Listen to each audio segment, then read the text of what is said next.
Hello, my name is Tasha Epley, and today I will be discussing my responses for discussion number one. Question number one asks, how are deliberation and practical wisdom related? So the goal of deliberation is to find creative solution for common problems, especially in schools. So on page 186, Joseph Schwab explained that deliberation and practical wisdom are very connected. Practical wisdom looks more beyond just an understanding of a concept and how to apply it into action.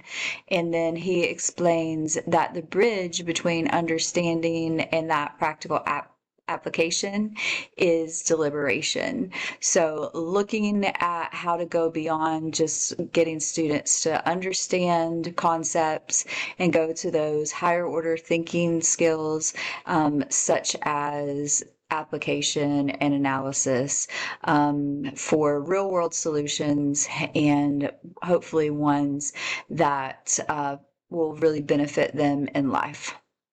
Question number two.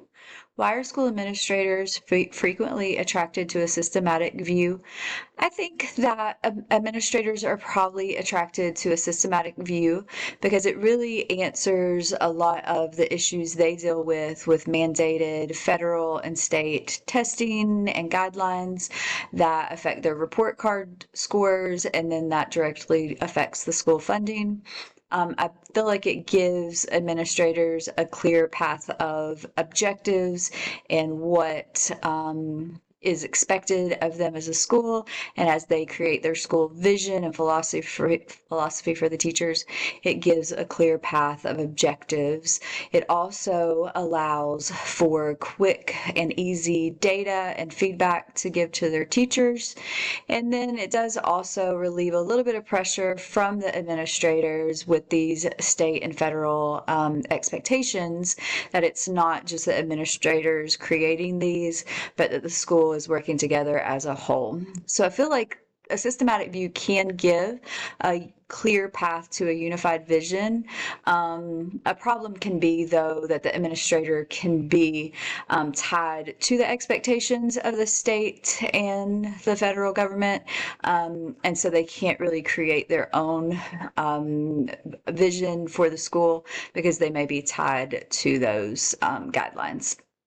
And then number three, why do you think the pragmatic tradition is so popular among K through 12 teachers and school administrators?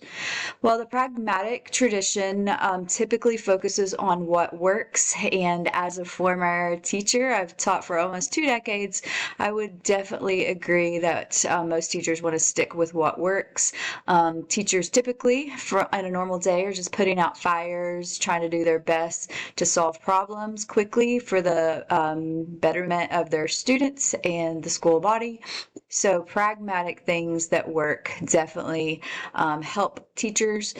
I think it also eliminates some of these recycled ideas that are just what they are, ideas that have been reused and renamed that may have not really worked in the past. And so a pragmatic approach is focusing more on what works and not just coming up with some new idea for teachers to implement.